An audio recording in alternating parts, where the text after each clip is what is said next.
여러분 안녕하십니까? 뉴스데스크 제주입니다. 환경부가 제주도의 제2공항 중점평가사업 지정 요청을 거부했습니다.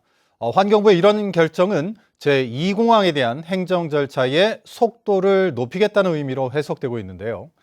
제2공항 반대 단체는 제2공항 강행을 염두에 둔 결정이라며 강하게 반발하고 있습니다. 박주연 기자가 보도합니다. 제주도가 제2공항과 관련해 환경부에 중점평가 사업 지정을 요청한 것은 지난 8일. 갈등이 큰 만큼 지방자치단체가 참여하는 환경역량 갈등조정협의회를 운영하고 현장 조사도 진행할 수 있기 때문이었습니다. 그러나 환경부는 19일 만에 제주도의 요청을 최종 거부했습니다. 환경부는 제주 제2공항과 관련해 그동안 수차례 전략 환경 영향평가서 보완 등이 이루어져 현 시점은 전문적 검토가 중요하다는 입장을 밝혔습니다. 이에 대해 제2공항 반대 단체들은 강하게 반발했습니다. 환경부가 제2공항 건설 사업으로 빚어진 제주 지역 갈등과 환경 문제를 외면한 채 제2공항 강행을 염두에 둔 결정이라는 것입니다.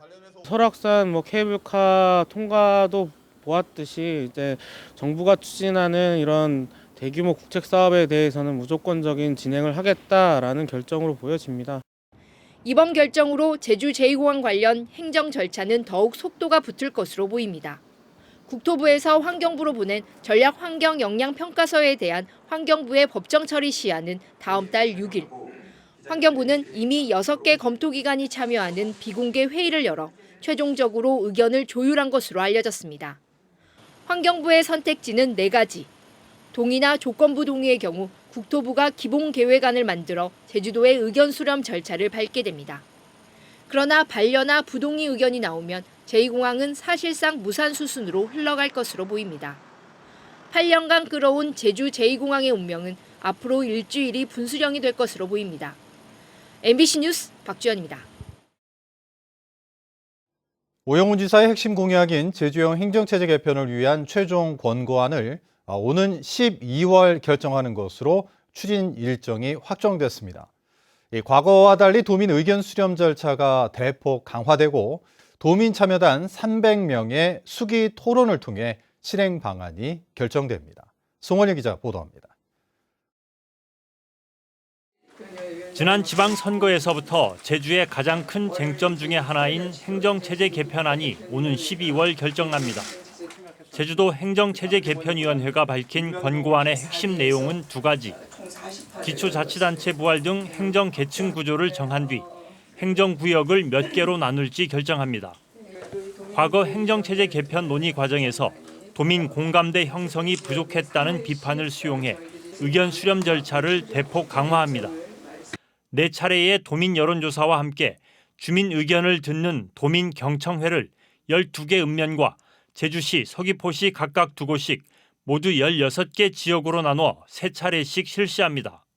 도민 공감대 형성과 공론화 과정이 매우 중요하기 때문에 과업 단계별로 16개 지역에서 도민 경청회를 총 48회 진행하기로 그렇게 결정하였습니다. 특히 4월 중에 도민 참여단 300명을 선발하고 6개월의 수기 토론을 거쳐 10월 중에 제주형 행정체제 도입을 위한 실행 방안을 결정합니다. 2018년 제주 영리병원 논란을 해소하기 위해 수기형 공론화위원회를 운영했던 방식을 적용한 겁니다. 여론조사 결과라든지 그 전문가 토론 결과라든지 도민들의 말씀들을 전부 이제 연구진에서 종합해가지고 수기 토론단에 넘겨서 도민 참여단에서 결정이 돼 나갈 겁니다.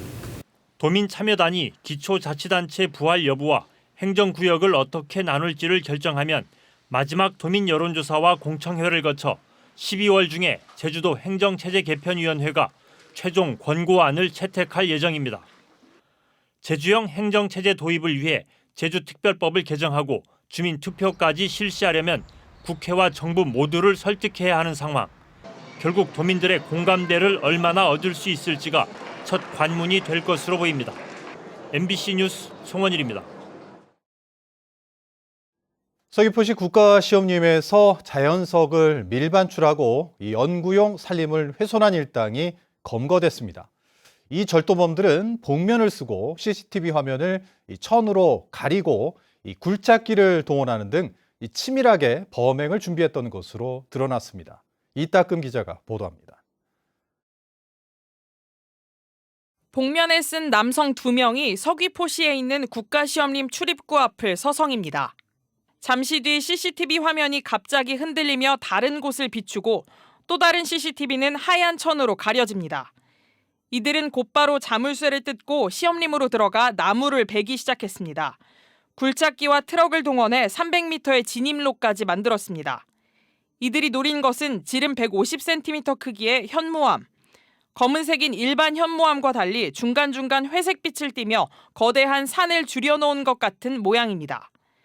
범인들은 수십 차례 답사를 한 뒤 절도 작업에 8명이 뛰어들었습니다. 그리고 2팔 벌린 인증사진까지 남겼습니다. 시험림에서 자연석을 훔친 일당은 이처럼 제주 시내 한 야적장까지 돌을 옮겨 숨겨놨습니다. 절도범들은 이 현무암을 5천만 원에 팔려다 여의치 않자 지인에게 1,200만 원에 팔았지만 이마저도 취소된 뒤 결국 추적에 나선 경찰에 붙잡혔습니다. 이 자연석이 이제 용암이 흘러가지고 다른 정물이나 사람의 행상을 하고 있으면은 저희들이 볼 때 가치가 있다고 하겠는데 어떤 점이 그렇게 탐이 나는지는 저희들도 아직 좀 궁금하고 의문 사항입니다. 시험림에서 산림자원을 훔치거나 훼손할 경우 5년 이하의 징역이나 5천만 원 이하의 벌금형에 처할 수 있습니다. 경찰은 특수절도 혐의로 형제 2명을 비롯한 피의자 3명을 구속하고 나머지 공범 5명을 잡아 조사하고 있습니다. MBC 뉴스 이따금입니다. 도의회 임시회 회기 중 만취한 상태로 운전을 하다 경찰에 적발된 강경흠 더불어민주당 도의원이 공식 사과했습니다.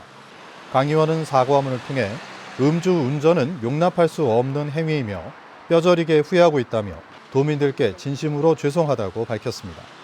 강 의원은 지난 25일 새벽 1시 반쯤 혈중 알코올 농도 0.183% 만취 상태로 제주시청 부근에서 영평동까지 3-4km를 운전한 혐의를 받고 있습니다. 정순신 국가수사본부장 내정자가 아들의 학교폭력 문제로 사퇴한 것과 관련해 오영훈 제주도지사가 제주 출신이라는 이유만으로 학교폭력의 대상이 된 것은 문제라고 말했습니다. 오영훈 지사는 도정 현안을 공유한 자리에서 관련 제도가 제대로 지켜지는지 살펴보겠다며 해당 지역 교육청과 지방자치단체와도 협의해 제주 출신 학생들의 피해가 없도록 하겠다고 밝혔습니다. 다음 달 8일 실시하는 제3회 전국 동시조합장 선거의 제주적 선거인 수가 확정됐습니다. 제주도 선거관리위원회에 따르면 다음 달 8일 치르는 전국 동시조합장 선거의 제주적 선거인 수는 68,943명으로 투표소 21곳에서 투표를 진행합니다. 선거인 수가 가장 많은 조합은 제주 감귤농협으로 1061명이고 가장 적은 조합은 추자수협 362명입니다. 선관위는 선거 이래 코로나19 격리 특별투표소도 운영할 방침입니다.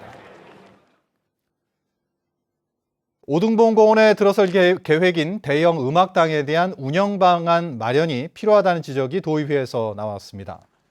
제주도의회 문화관광체육위원회 이승하 위원장은 제주시 업무보고에서 오등봉공원 민간특례 사업으로 사업자가 기부 체납하는 대형 음악당에 대한 운영 방안을 마련할 것을 요구했습니다. 이 위원장은 사업비 500억 원을 투입해 1,300석 규모의 전문 콘서트홀인 음악당을 제주시가 기부 체납받으면 향후 운영 인력과 예산을 어떻게 마련할지 관련 부서가 계획을 세워야 한다고 밝혔습니다. 민주노총 제주본부와 전국건설노조 제주지부는 오늘 도의회에서 기자회견을 열고 윤석열 정권은 정당한 건설노조 활동 탄압을 중단하라고 촉구했습니다. 이들은 윤석열 정부가 건설노조가 부정부패를 저지르고 있는 것처럼 왜곡하고 있다며 비판하고 정부는 노조 탄압을 멈추고 노동 기본권을 보장하라고 촉구했습니다. 멸종위기에 처한 천연기념물 뿔새오리를 위협한다는 논란이 일고 있는 마라도 길고양이 반출을 위한 사전 작업이 시작됐습니다. 제주도 세계유산본부는 오늘부터 마라도에 직원 5명을 보내 뿔새우리 서식지 관찰을 시작했습니다.